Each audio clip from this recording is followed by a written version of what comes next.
We got the thing changed. Guys, what a great time already. How are you two doing? You guys good? Good. Do you realize like the optics of what we're doing with this show right now, Colin? What? No. The optics of the show right now is that we are two mustachioed white dudes in Portland mansplaining murder to a black woman. That's what we're doing right now. Do you see us right now? Do you see what we're doing? I choose not to see things that way because it makes Of me course feel you better. don't. I'm just kidding. I love it. I mean, in all Hey, I didn't fairness, even notice either, so just... I don't think it's mansplaining if it's two white guys with mustaches. I think that's a pretty solid information base for murder. I think if anybody knows about it, it's dudes who look like us. I mean, if I had to plan a murder, I'd consult with a white man. Yeah. So. Yeah. We're better at getting away with it, statistically speaking. That's dark, but that's not going to be the darkest thing we talk about. We've got an uncle or a great uncle somewhere who can get us out of something. Yeah. Right? Oh, yeah. And maybe you do. You're from the East Coast. They Yeah, got money out there. I'm a dirt person. Okay. Well, farmers, no lawyers. Oh, that's true. That's Yes. true. That's Why does true. farmers insurance exist if there are no lawyers there? To make money off of farmers, Chris. Oh, If you okay. want to get That's- into it. We can get into the No, we socioeconomic problems of our agricultural states if you want. No, we should talk about murder. But I would rather do that with you, Colin. Well, let's start with some intros. You guys you co-host the mic at Away Days. Yes, It pass was- the mic. Pass the mic. Yeah. Yeah. That's a fun one. I've been once.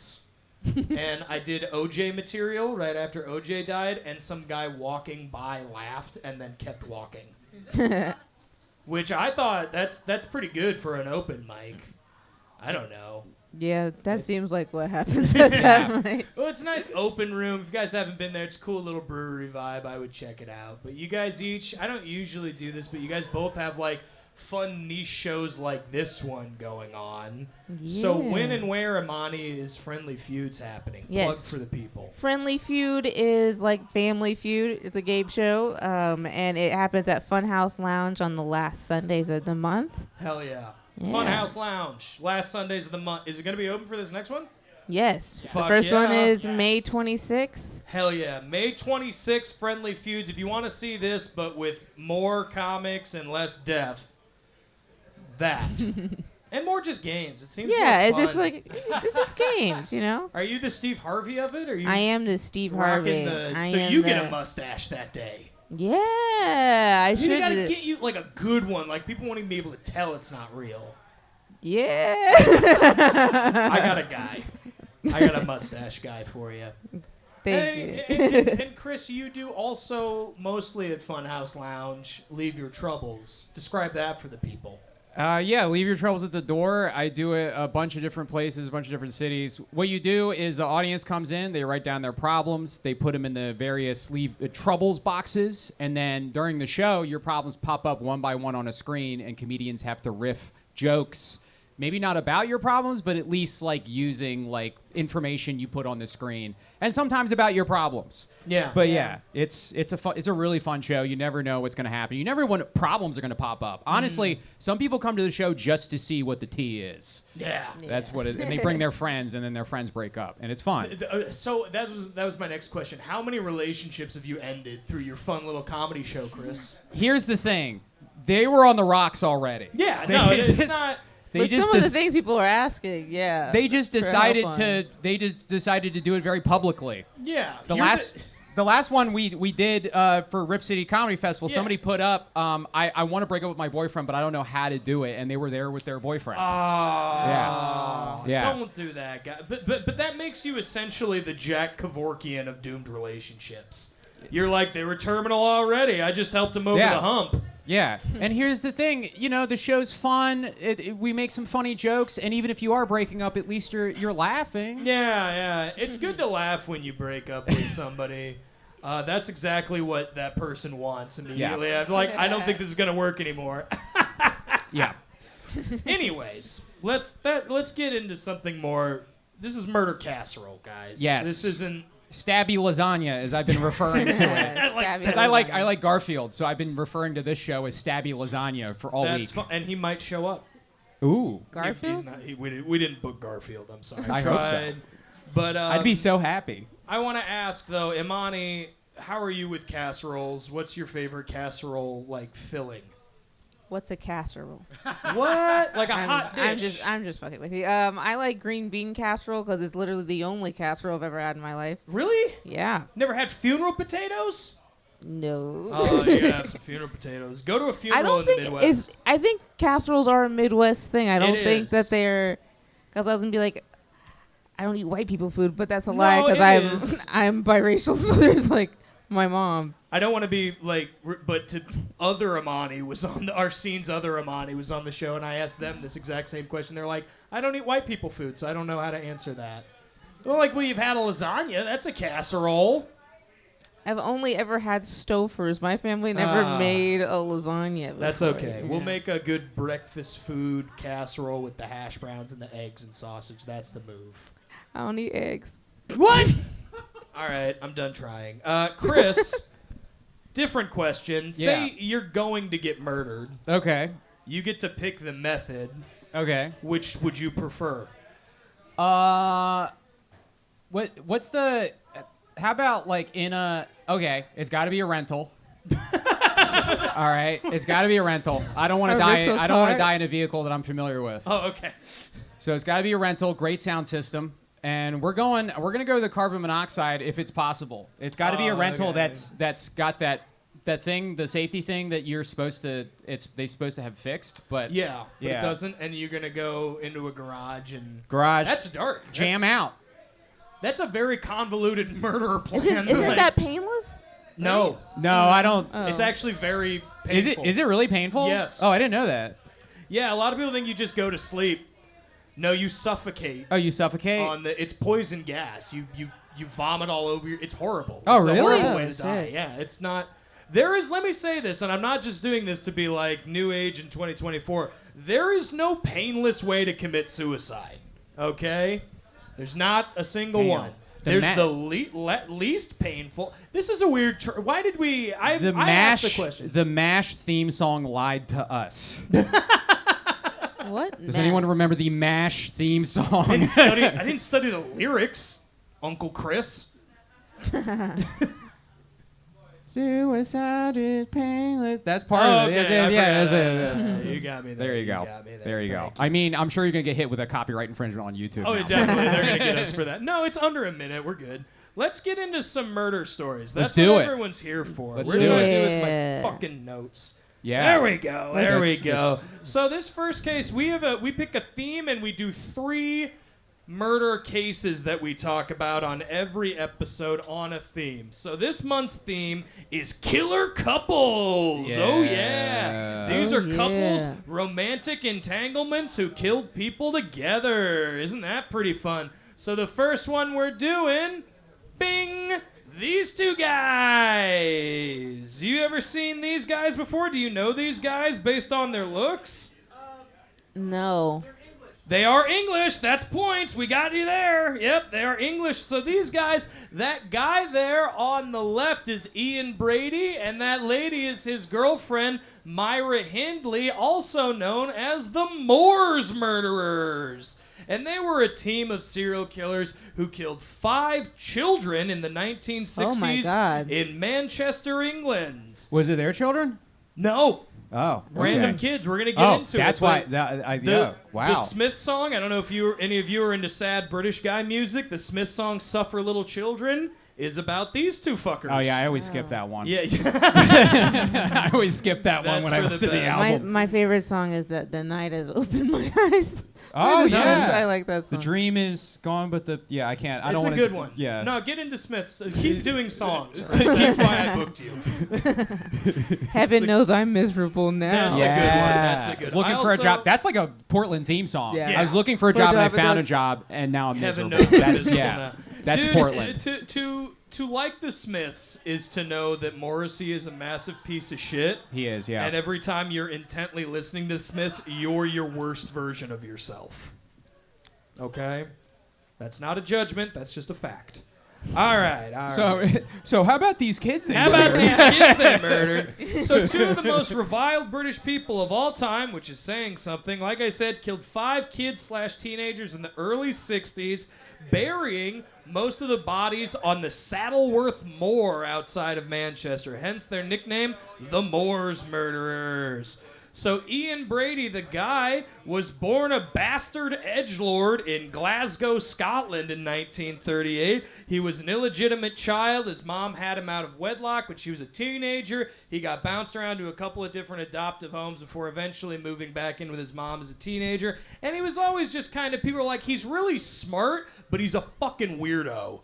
Like, he was big into knives and petty crime as a kid. Read nothing into my intro set. So that is how that going. And Myra Hindley was born to a pretty abusive family in 1942. Now, she had a thing. Her dad was a World War II vet, and he raised his kids that no one's going to mess with you, so you're going to learn how to fight, and you're going to learn how to fight from me. So he would just wail on all of his kids and be like, now you're tough. Go out into the world. So they had a lot of aggression tied in with each other, and they also had a shared interest. They loved Nazi shit. I don't know what it is. If you know anything about punk music from England in the 60s and 70s, there was a big stripe of the British youth getting really into Nazi shit in the 20 years after the war. And I think it was just a contrarian edgelord thing, like, fuck you, Mom and Dad, I'm going to talk about the Nazis, and not in a bad way. You know? Yeah, kids are shitty. So they both ended up working for a chemical company in Manchester and started dating in early 1962. So Ian introduced Myra to atheism, guns. His big thing was, we're going to plan a bank robbery together, so we got to get guns. And also a bunch of Nazi shit. He gave her books to read. When they went to movie dates, they went and saw like Nazi documentaries. He loved that shit. And he made Myra get a makeover. She was a natural brunette. This hair color, not natural. He's like, I need you to look more Aryan. It doesn't look natural. No, so no. Okay. It doesn't. Makeup is very, very thick on that lady. That is the girls in Mad Men they would have referred to as tramps. That's Myra. So in 1963 they start killing kids, and basically Ian has this thing kind of like Leopold and Loeb where he wants to commit the perfect murder. Basically, I want to kill somebody that everybody would be looking for, and I want to get away with it. And that's what like got him off, is this idea that maybe I can get away with it. So he decides he's going to pick out a teenage girl. They stalk this girl, this 16-year-old girl named Pauline Reed. They track her to a place in the moors, take her out there. He takes her out there, and he cuts her throat, nearly decapitates her, and then finishes her off by strangling her. And then they do that several other times, then burying the bodies on the moor. So they do that to 16-year-old Pauline Reed, 10-year-old John Kilbride, 12-year-old Keith Bennett, and the saddest one, 10-year-old Leslie Ann Downey. What makes her so sad, that case, is because picked her up from a fair. Like, she was just hanging out as a fair as a kid. They were carrying their shopping home, and they said, hey, could you help us get this into the car? And they took her back to their apartment and tortured her for a whole day. There was some sexual assaults happening during that time, and they took Polaroids of her during the act and recorded her pleas for, like, please let me go, I want to see my mother. Recorded that on a little audio tape and kept that as a memento. That's going to come in later. Oh, the tape. The tape, yeah. Yeah. So also around We're this gonna time... listen Yeah. No, we're not. Oh, my God, no. Oh, my God, I don't no. know how far you're going, Colin. I don't know how far you're going. Do you have the tape on deck? That tape is sealed now. All of the copies of it after the trial were destroyed. Also, I'm so curious, what was their criteria for a kid that everyone was going to look for? What was that criteria? Like, was it like a teenager that like nobody was hanging out with at lunchtime, eating lunch by themselves? They're like, okay, not them. Yeah, they're looking for exactly. somebody popular, right? Exactly, yeah. If it was a kid that no one's talking to, they're like, we're going to try to bring him in to the fold. They try to do that. Yeah, they're trying to, like, we're making part of our team. They specifically went for kids they knew were from loving families. Okay. Well, how do you determine that? Well, because you see them, like, they're well-dressed, they're snappily dressed, they've got, like, a lunch pail with them, and they stalked them. They saw them leaving their homes, like, oh, be home before dark, John. Okay, sure. And massive searches happened. Both John Kilbride and Keith Bennett, the 2 young boys that they killed, both of them had stepfathers who were arrested for the crimes and eventually exonerated. But the cops were just straight up, it's the stepdad. It's always the stepdad when a kid. Which is, by the way, pretty solid You should always look at the family and then work your way out. But they looked at the family and then they were like, nah, we're done. The stepdads don't get any respect in any genre. Should they? Anything. Should they, though? Some of them are all right. All right. I'll take your word for it. I've never had a good one. Nice. Okay. All right. Cool. Never had a one, though, frankly. Because you put him in prison. Colin, you're he did something, put him away. Yeah. So they picked kids, and then, so basically what happens around this time, they kill these first 4 kids. Myra's sister starts dating this kid named David Smith. David Smith and Ian become really good buddies. They have similar fascination with Nazi shit and guns. So Ian sees like a protege in this David kid, goes, we're going to bring you into the fold, help with this bank robbing thing that I've got going on. So he goes, David, bring your buddy Edward Evans, 17-year-old Edward Evans, over to the apartment some night, and we're going to hang out. So David brings his buddy over, leaves everybody, goes into the kitchen, and then remembers hearing a really loud thwack, and then like a halfway between a gurgle and a scream. He comes into the living room, and Ian is straddled over Edward Evans with a hatchet raised above his head, and he's smacking the shit out of the kid. And this fucking pussy, Ian Brady, sprained his ankle during the murder. What a fucking wimp! Do your stretches, Ian! That's got to be the biggest insult, to be murdered by somebody who's in like a boot. Can you imagine that? Can you imagine you're actively being murdered somebody and then the guy goes, fuck. Yeah. He's like, hold on. Hold on, everybody stop. Hold on. 5-minute break. Yeah, time out. So he witnessed this. David Smith witnesses it and then goes home that night. They let him go. He helps them move the body. They take it. They put it in the back bedroom. And then David Smith goes home the next day. He tells Myra's sister, who was not there, what he saw. They go to a phone booth together, armed with a screwdriver and a knife, just in case Ian shows up and wants to know what they're doing. Calls the cops. Cops show up. They find Edward Evans' body. They immediately arrest Ian and Myra. They get put into custody. And then very quickly after that, they go, these guys might be behind all those other 4 missing kids. And eventually, they immediately flip on each other. Myra immediately goes, Ian killed all those kids. I helped him, but I didn't do anything of it. And he immediately goes, yeah, I killed those kids. And Myra was an active participant in all of it. So they are with the exception of the last one, they're the only witnesses to it. So we're never really going to fully know. Spoilers, they're both dead now. So we're really never going to know exactly how it went down. We just know that they both had something to do with it. And there's a potential that there's more victims because the moors, if you look up a picture of the Saddleworth Moors, it's just rolling grassy, tall grass hills. That's like marshland. So it's very easy to hide a body in there. And it's wet, so the decomposition is going like quick. They still have not found Keith Bennett's body. Like that's one, they found all of them except for Keith. So trial happens, basically, highly publicized trial. They split up in the middle of it. They were initially like, we're standing by each other. Then they basically split. The stepdads get exonerated. Woo! Told you it was going to come back around. Nice. Saddest part of this story. There's always a saddest part. Leslie Ann Downey's mother, they weren't able to find her body for a while. So Leslie Ann Downey's mother had to identify her daughter's body from the clothes found in the shallow grave.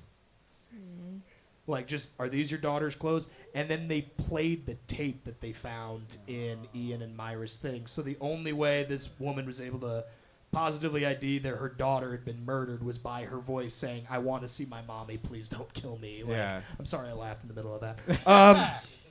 I'm a bad person. You got to make sure you have the correct tape in that tape player, because if you play it and it's like, I was happy in the you're like, I'm sorry. I forgot I had the Smiths tape in here. No, I'm sorry. that's a great callback. We love that. Yeah. So, highly, like I said. It's just the Smith CD by accident. Yeah. Wow. Now, 1962, the death penalty is overturned in the UK, so they can't be executed. So they both get whole life tariffs to go to prison, both Ian and Myra. Myra, about 10 years into her sentence, has a bit of a sapphic love story with a guard. She starts having a little affair with one of the guards at the female prison. That guard helps her escape one day, and they are apprehended a whole 48 hours later. Oh. Right back to prison.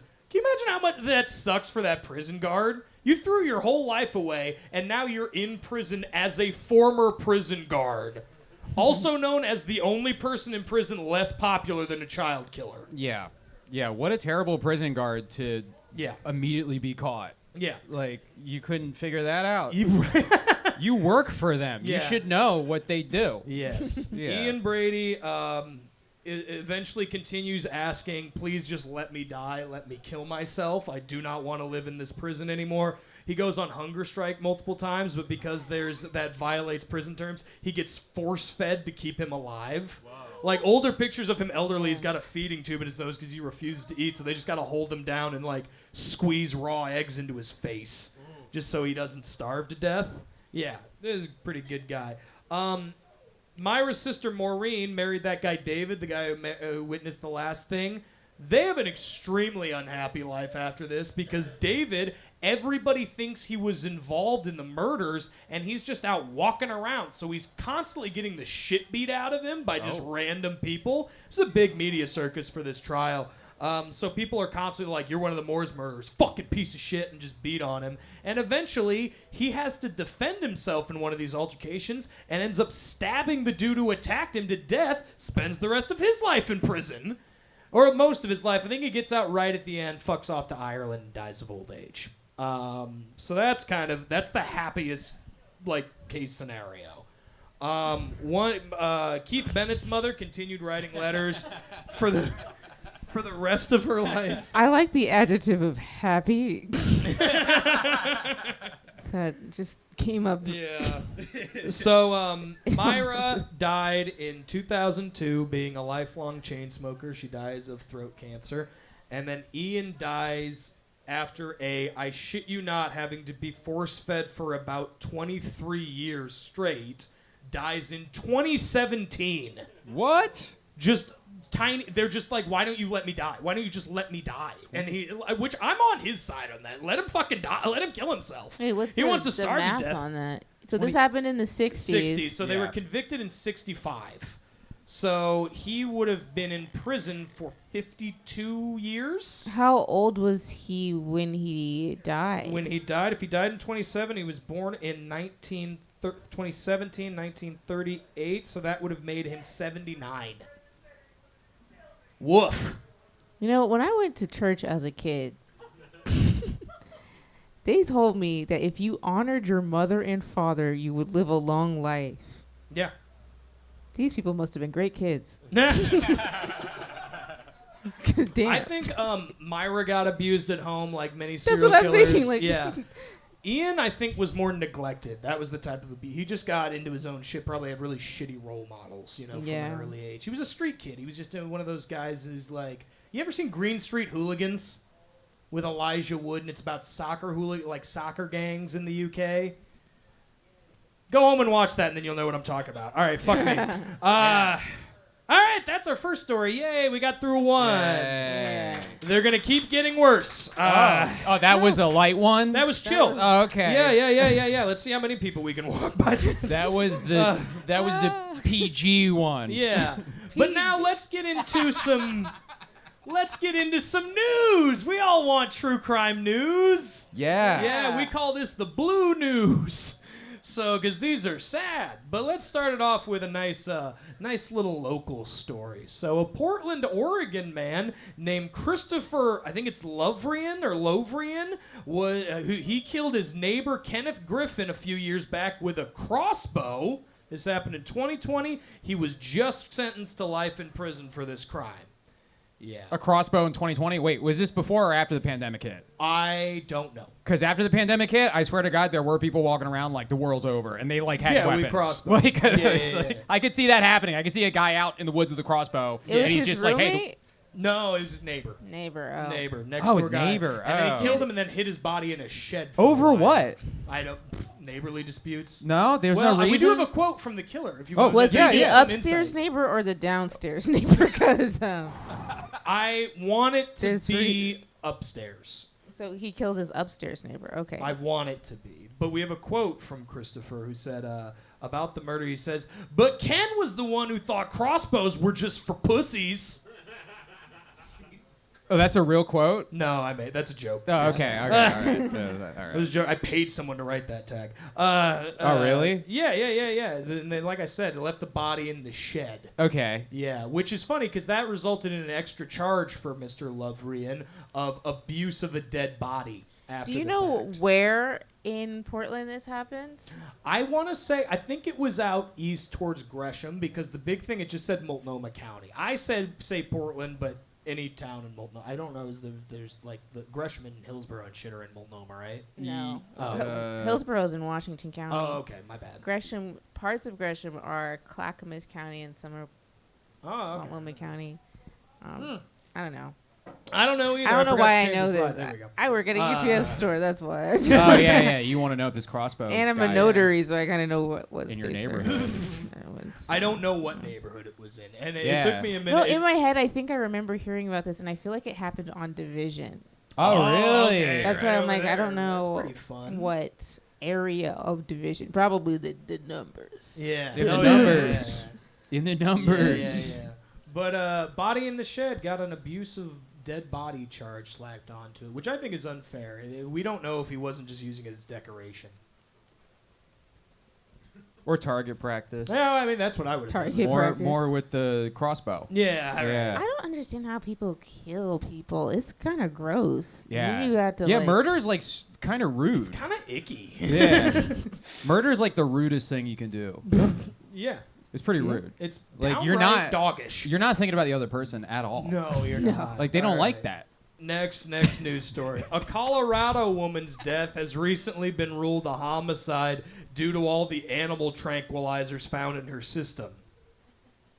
And the killer was Steve Irwin's ghost.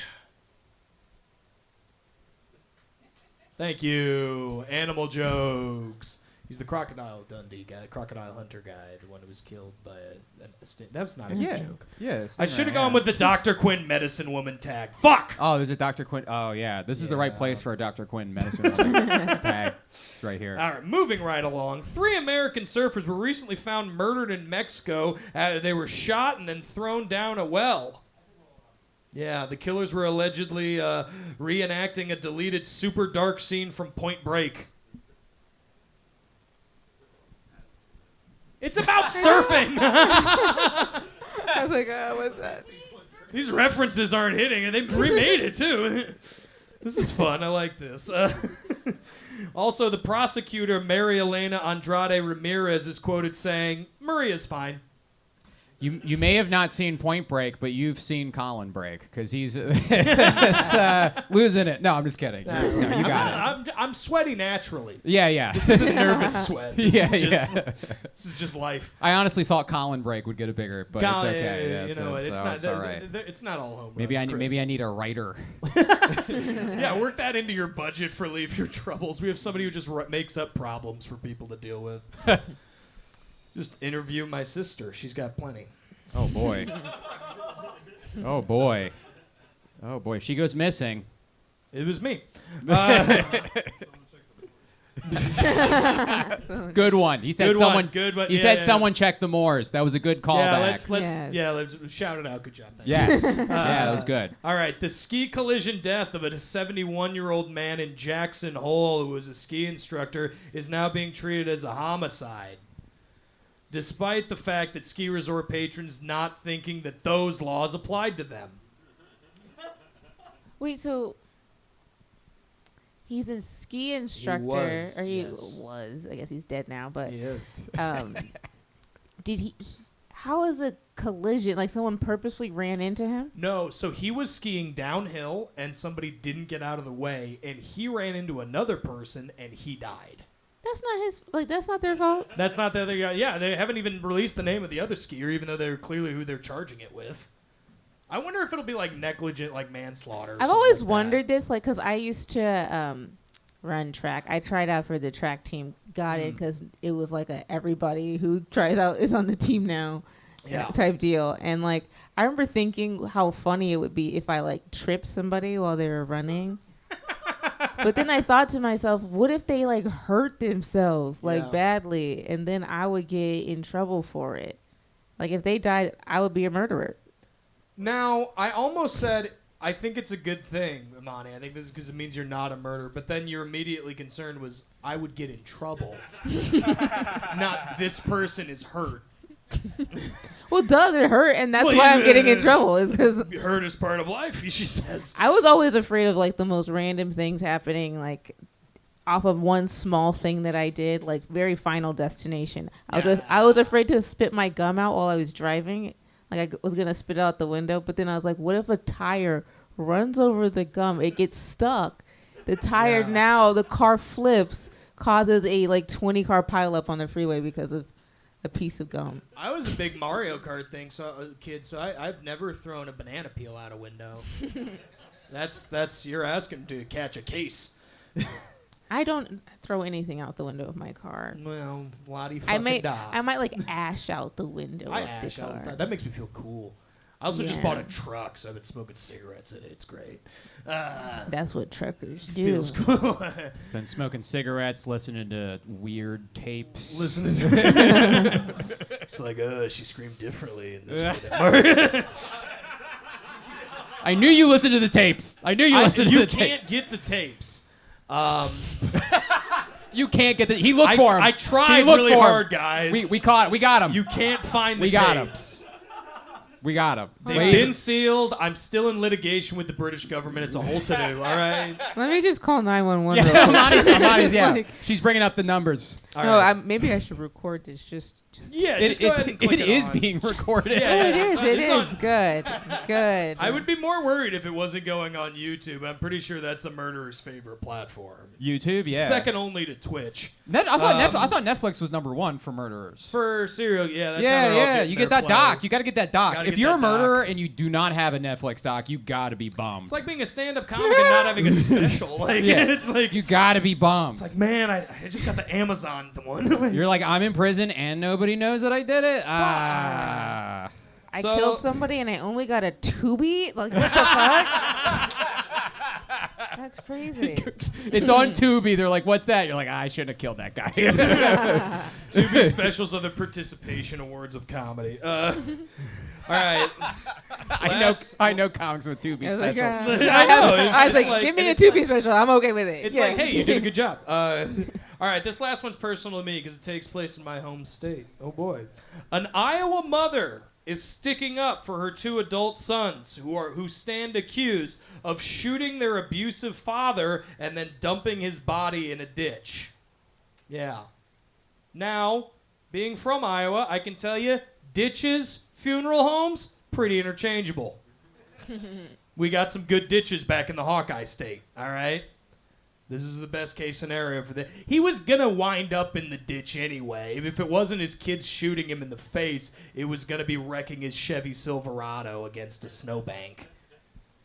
So the mom's like going to bat for the sons? She is quoted as saying, it was self-defense. My boys defended myself from having to kill the sumbitch my damn self. Does sound like Iowa. Yeah. Some bitch is like our favorite thing to say. Some bitch. Some bitch. Yeah. I've never heard you S-U-M space bitch. I've never heard you. Well, maybe I've heard you say that maybe once or twice. I've been talking about my truck that way a lot since I got it. Some bitch. So those are the news gories. Yay! Or the blue news. All right. Let's do another murder story. This is our only American story, and these are our oldest criminals ever. Take a look at these 2 gems. These are 2. You guys can see it on the table too. Maybe they're like the Simon and Garfunkel of murder. They are. They do look like they could be in 2024 a really solid late hitting like country folk duo. Like she plays the mandolin and he plays the guitar, and they sing songs about bankers. I don't even recognize these guys. This is not a very well-known case, and I'm fascinated by it because this is one of the where it's not like a sexually driven crime like our other ones we're going to cover tonight. It's not a like gore-driven crime. It's purely financial. This is like the Wham of Iowa. Yeah. Yeah, it is. It very much is. Wake me up, you fucking bitch. That's what it's not wake me up before you go. Yeah. So these guys, this is Ray and Faye Copeland. Aw, their names rhyme. Ray That's and the Faye. only cute thing about them. Are they brothers? No. Or are they lovers? They're husband and wife. What? Yeah. Wait, what? That's a man and a woman. Oh. Did you think those were two guys? Yeah. That's why I said Simon and Garfunkel. She's very clearly wearing like a farming lady dress in that. Maybe it's just maybe it's just what women where I come from look like, but I was like, what a I didn't beautiful know. American Gothic take. Like yeah, It does, yeah. It Wow. is. This is boy. that's Ray and Where's Faye. the pitchfork? Right? Oh. Embedded in their victim's face, Imani. No, so both Ray and Faye were born into abject poverty in Arkansas, right in the years they were born, 1928, 1929, I believe. I believe Ray is about a year older. So the Depression hit both their families hard, and they were displaced from Arkansas. They bopped around the southern Midwest a bunch, going to Oklahoma, Missouri. Eventually, this led Ray into a whole bunch of country crime by age 15. And I did in my notes spell country C-U-N-T-R-Y. Because this is stupid. Nice. It's just stealing chickens and stuff. Like, that's Yeah. that's a cunt move. Like, what do you do? Yeah. Like, so he's taking chickens. He's trying to wrestle livestock. And the two of them meet up in their late teens and get married, and they're about 18, 17. Pretty common for that time, that part of the country.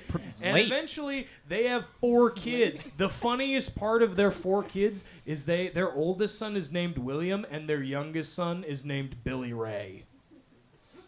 Oh, is that where Billy Ray Cyrus came from? Yeah, that's Billy Ray Cyrus's parents. Are they really? No.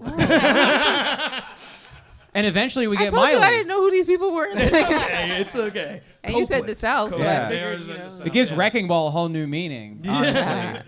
So they married. They eventually had 4 kids, and they were always on the run throughout Missouri, running from Ray. He had a thing about passing bad checks. His thing was he would write a check over. do that cash anymore. it. No, you can't. It's totally bygone. This crime makes no sense in the modern day. It doesn't, I have to yeah. run through it, like his process really good. So he spends some time. Eventually, they settle in Missouri outside of Springfield on this 40-acre farm they managed to buy. Ray spends some of this time in prison for cattle rustling, for stealing cattle from other farmers and trying to sell them. He gets found out. He goes, upon release, him and Faye cooked up this plan where they decided they're going to hire a farmhand, hire a drifter to work their farm, and then they're going to take him to market wherever they're doing a livestock auction, have him buy sheep or cattle or a horse or whatever with one of Ray's bad checks. But it'll be paid for in the name of the farmhand, of the drifter. So then they get the livestock. Ray immediately flips the animal, sells it for more for cash, so they get more, paying nothing because it's a bad check.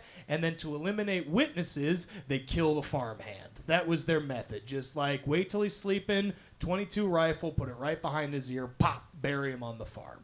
And they did this 7 times. 7 different dudes died this way.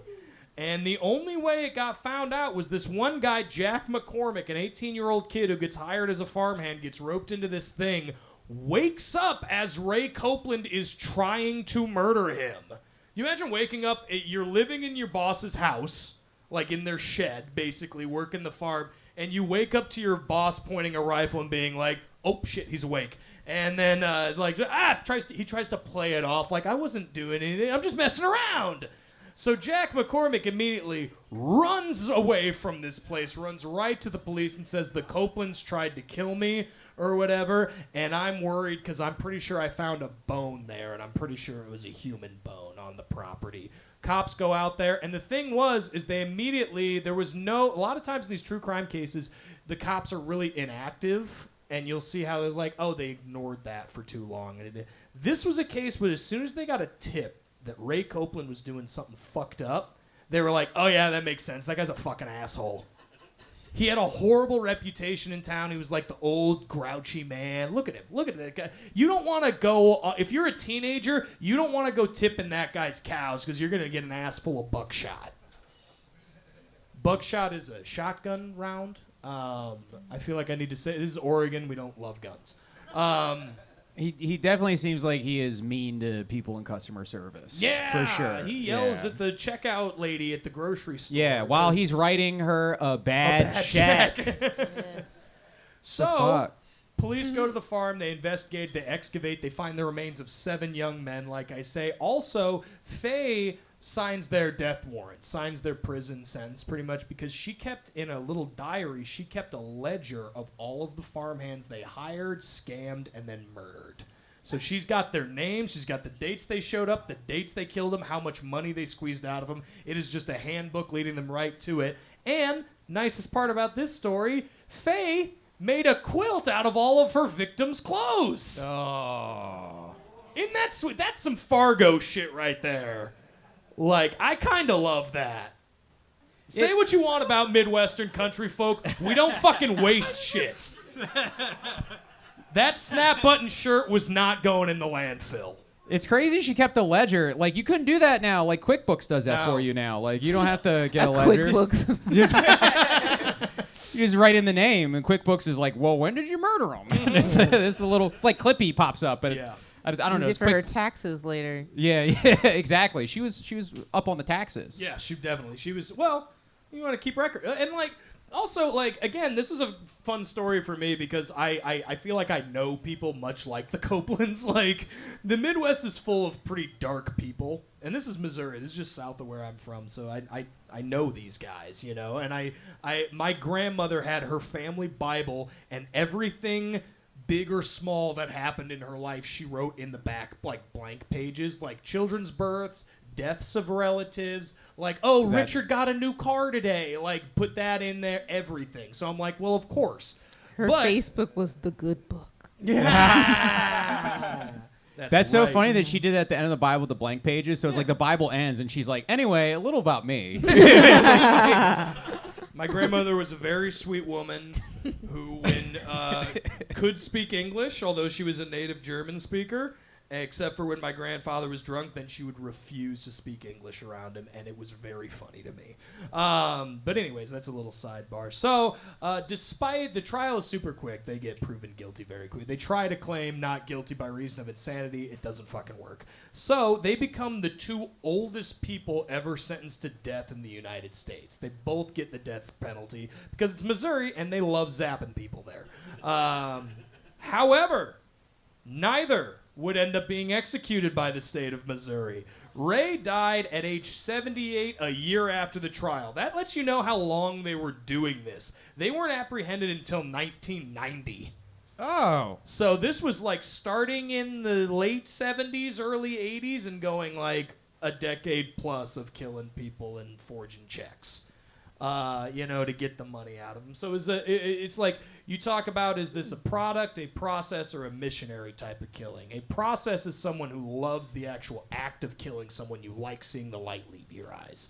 And a product killer is someone like Jeffrey Dahmer who kills people so he can play with the body, right? Or a product killer is Ray and Faye because they want what they get after the killing. The killing is a means to an end. And then there's missionary killers who think like God told them to kill a bunch of people. So they're the dumbest. So Ray died age 78 in 1993. And Faye died 9 years later. But she had a stroke in prison and then appealed for a compassionate medical parole from the state, which they gave her. So she died 6 months after being released from prison in a nursing home in Missouri. So that's the story of the Killin' Copelands. Oh, yeah.